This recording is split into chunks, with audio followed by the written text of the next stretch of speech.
शुरुआत में सब लोग उसके साथ सहानुभूति दिखाते थे।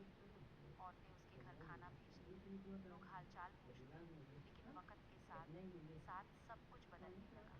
दुख जैसे लोगों को उबाने लगता है। धीरे-धीरे लोग अपने काम में लग गए और वो औरत अपने घर में और ज़्यादा सिमटती चली गई। मैं अक्सर उसे खिड़की से देखती, कभी चुपचाप बैठी, कभी अपने बेटे को देखती। उसके चेहरे पर सुंदरता थी, लेकिन आँखों में हमेशा थकान। रात के समय जब पूरा मोहल्ला शांत हो जाता, तब उसके घर से अजीब-अजीब आवाज़ें आने नहीं लगती। पक्की कभी पक्की मौसी लाई की, के 10 कभी 15 बोरी रोने की धरवा दे। आवाज़। शुरू में मुझे लगा शायद बच्चा रोता होगा ना या उसे कोई सपना आता होगा, लेकिन आवाज़ें बहुत अलग थीं।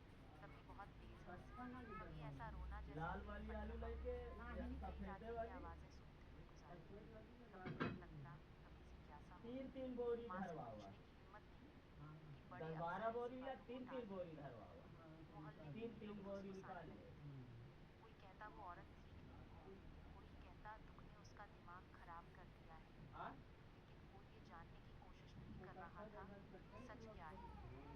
हर रात जब वो आवाज़ें आती, मेरा मन बेचैन हो जाता, मुझे नींद नहीं आती और मैं खिड़की के पास बैठकर उसके घर की तरफ देखती। अंधेरे में उसका घर और भी डरावना लगता था।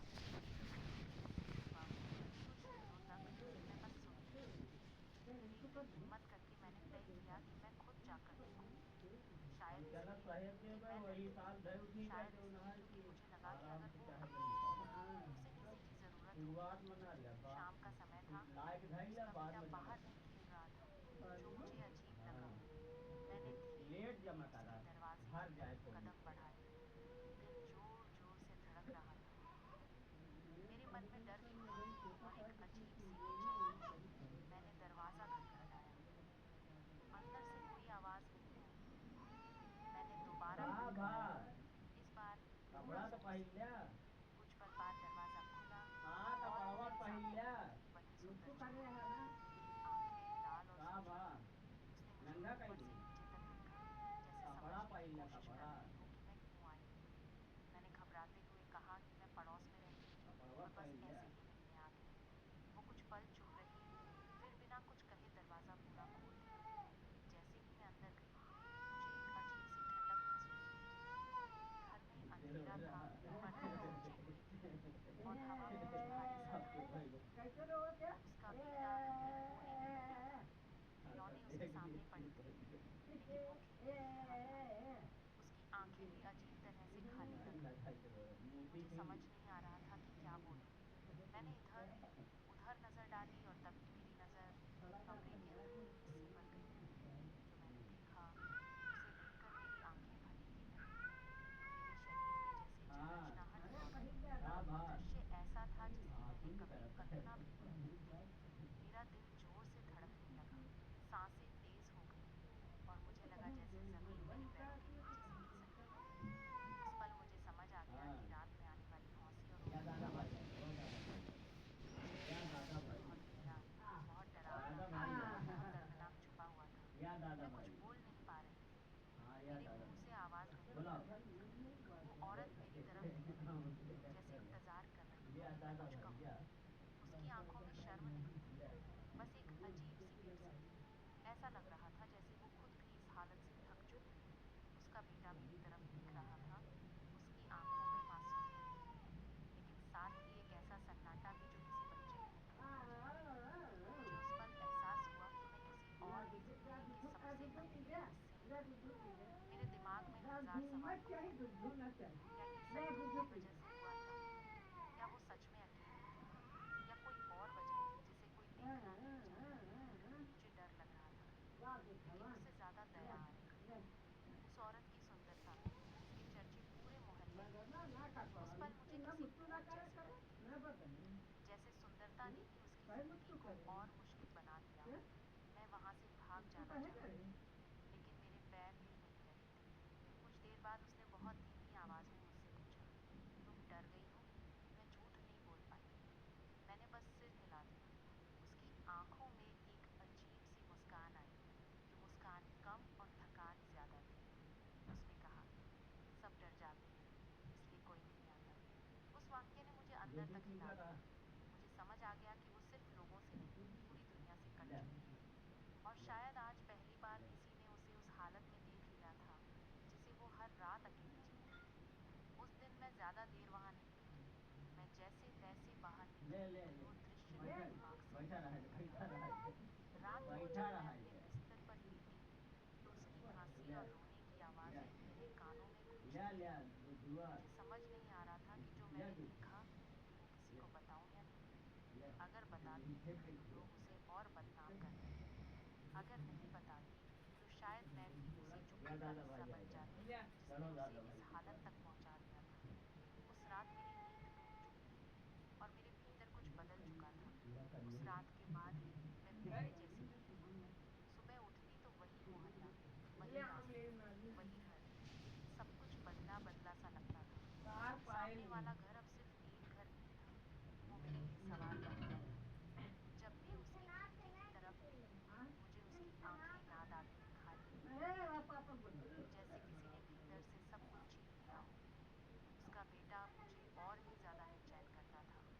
वो बच्चा था और बच्चों की दुनिया ऐसी नहीं होनी चाहिए जैसी मैंने उस घर में महसूस की थी।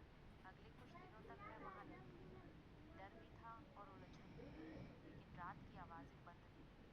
कभी हंसी, कभी रोना, कभी अजीब सी बड़बड़ाहट। मुझे समझ आने लगा था कि वो आवाजें किसी पागलपन की नहीं थी, बल्कि किसी टूटे हुए इंसान की थी। ऐसा इंसान जिसे कभी सहारा नहीं मिला, जिसे सिर्फ देखा गया, समझा नहीं गया। लोग विधवा होने का दुख देखते थे, लेकिन उसके बाद की अकेली रातें कोई नहीं देखता था। एक शाम उसकी माँ, जो कभी कभी शहर से आती थी, मोहल्ले में दिखी। मैंने हिम्मत करके उनसे बात की। उन्होंने ज्यादा कुछ नहीं कहा, बस इतना बताया कि बेटी पहले ऐसी नहीं थी। पति की बीमारी, फिर उसकी मौत, और समाज की निगाहें, इन सब ने उसे भीतर से तोड़ दिया। उन्होंने कहा, मुझे डर है कि जब वो बड़ी होगी तो ये जिंदगी कोई अपने स्वार्थ के पीछे छोड़ देगी। शायद वही दर्द रात में आवाज बनकर बाहर आ गया। धीरे धीरे मैंने तय किया कि चुप रहना भी एक तरह की बेवकूफी है। मैं फिर उसके घर गई, इस बार दिल्ली। वो मुझे देखकर चौंकी नहीं। शायद उसे लगा था कि अब मैं भी बाकी लोगों की तरह दूर हो जाऊंगी। मैंने उसके बेटे के लिए कुछ किताबें और रंग लाए थे। बच्चा पहली बार हल्का सा मुस्कुराया। उस मुस्कान में मुझे उम्मीद की एक बहुत पतली सी रेखा दिखी। हम बात करने लगे, पहले बहुत कम, फिर थोड़ा ज्यादा। उसने बताया कि कैसे अचानक उसकी जिंदगी रुक गई थी, कैसे लोग दिन में सहानुभूति दिखाते थे और रात में उसे अकेला छोड़ देते थे। उसने कहा कि रातें सबसे मुश्किल होती हैं, क्योंकि तब कोई दिखावा नहीं करना पड़ता और सच सामने आ जाता है। उसकी हंसी और रोना दोनों उसी सच के हिस्से थे। मैंने महसूस किया कि उसे इलाज से ज्यादा अपनापन चाहिए था। कोई ऐसा जो उसे पागल न समझे, बल्कि थका हुआ समझे। मैंने उसकी माँ से बात करके डॉक्टर से मिलने की बात की। शुरुआत में बहुत विरोध हुआ, समाज का डर, बदनामी का डर, लेकिन आखिरकार बच्चे के भविष्य के लिए वो मान गई। इलाज आसान नहीं था, दवाइयाँ, काउंसलिंग, और सबसे ज़रूरी वक्त, कई बार वो फिर टूट जाती, कई बार हौसले करती। लेकिन फर्क ये था कि अब वो अकेली नहीं थी। उसका बेटा भी धीरे धीरे बदलने लगा। उसने स्कूल जाना शुरू किया। उसकी आंखों में अब डर कम और जिंदा सा ज्यादा दिखने लगा। मोहल्ले में बातें फिर भी होने लगी। कुछ लोग कहते थे कि ये सब दिखावा है, कुछ कहते थे कि मैं बेवजह दखल लेती हूँ, लेकिन अब मुझे फर्क नहीं पड़ता था। मैंने समझ लिया था कि हर सही काम के साथ शोर जुड़ा होता है। चुप्पी सिर्फ गलत को आराम देती है। कई महीनों बाद एक दोस्त ने मुझसे कहा, अगर तुम उस दिन न आती तो शायद मैं खुद से हार जाती। उस वाक्य ने मुझे रुला दिया। मुझे एहसास हुआ कि कभी कभी किसी की जिंदगी बदलने के लिए बहुत बड़े काम नहीं होते, बस सही समय पर दरवाजा खटखटाने की जरूरत होती है। आज भी वो पूरी तरह ठीक नहीं हुई और शायद कभी होगी भी नहीं, लेकिन अब वो जी रही है, सिर्फ सांस ले रही है। उसका बेटा हौसला है, लिखता है और भविष्य के सपने बुनता है। और मैंने ये सीखा कि डरावनी चीजें हमेशा अंधेरे में नहीं होती। कभी कभी वो बस मदद का इंतजार कर रही होती हैं।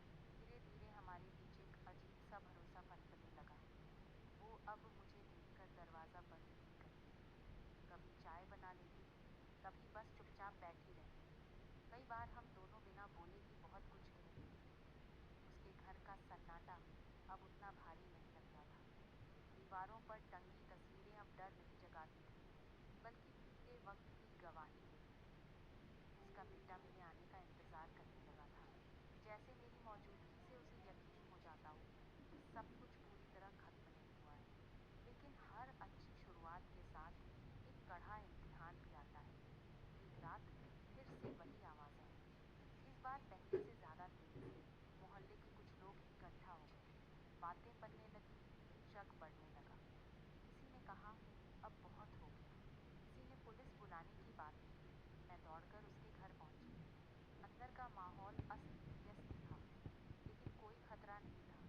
बस एक टूटा हुआ इंसान था, जो अपने भीतर के तूफान से लड़ रहा था। उस रात मैंने पहली बार सबके सामने खड़े होकर कहा कि ये पागलपन नहीं, बीमारी है। और बीमारी का इलाज दया से नहीं, समझ से होता है। कुछ लोग चुप हो गए, कुछ नाराज। लेकिन उस पल मुझे लगा कि अगर मैं आज भी चुप रही, तो कल किसी और के साथ यही होगा। मैंने पुलिस को खुद फ़ोन किया। सज़ा के लिए नहीं, मदद के लिए। डॉक्टर आए, बात हुई और उसे कुछ दिनों के लिए इलाज के लिए ले जाया गया। उसके जाने के बाद घर और भी सूना हो गया। उसका बेटा चुप रहने लगा। मैं रोज़ उसके पास जाती, उसे खाना खिलाती, स्कूल भेजती। कई बार वो पूछता, माँ कब आएगी? और मेरे पास कोई आसान जवाब नहीं होता। मैं बस इतना कहती, माँ ठीक होने लगी। उस वाक्य को बोलते बोलते मुझे खुद पर भरोसा करना पड़ता था। इलाज के दौरान उसने मुझे एक चिट्ठी भेजी। लिखा था कि पहली बार उसे लगा कि कोई उसे बचाने नहीं, समझने आया है। उसने लिखा कि अगर वो वापस आई, तो वो अपने बेटे के लिए जीना सीखेगी। उस चिट्ठी ने मेरी आंखें नम कर दी। मैंने महसूस किया कि कभी कभी मदद करने वाला भी भीतर से बदल जाता है। कुछ हफ्तों बाद वो लौटी। पहले से शांत, थोड़ी कमज़ोर, लेकिन आंखों में एक नई चमक थी।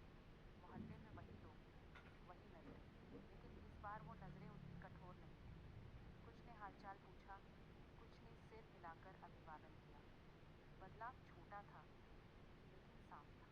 उस दिन उसने अपने बेटे को गले लगाया और बहुत देर तक छोड़ा नहीं। बच्चे की हंसी उस घर में गूंजी, जहाँ कभी डर बसता था।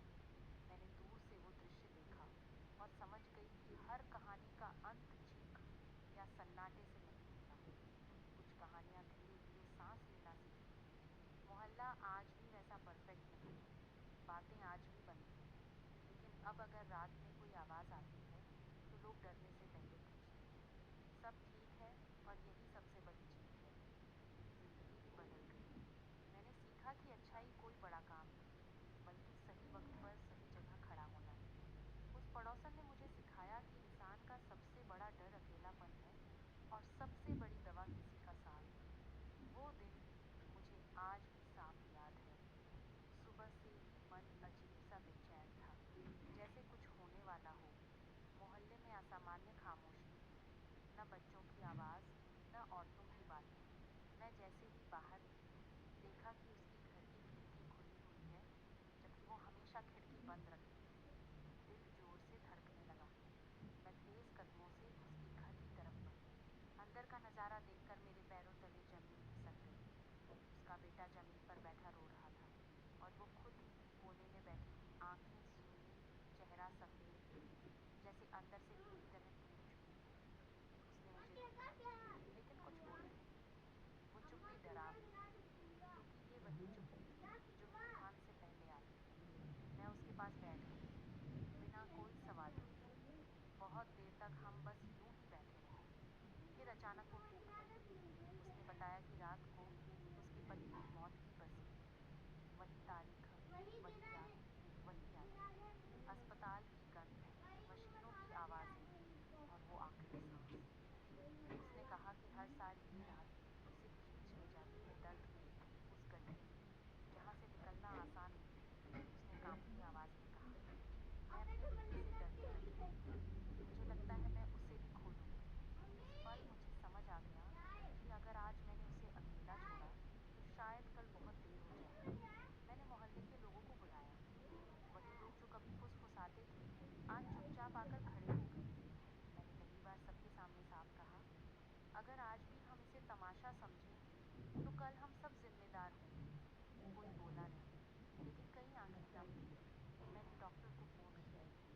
बार कोई विरोध नहीं किया।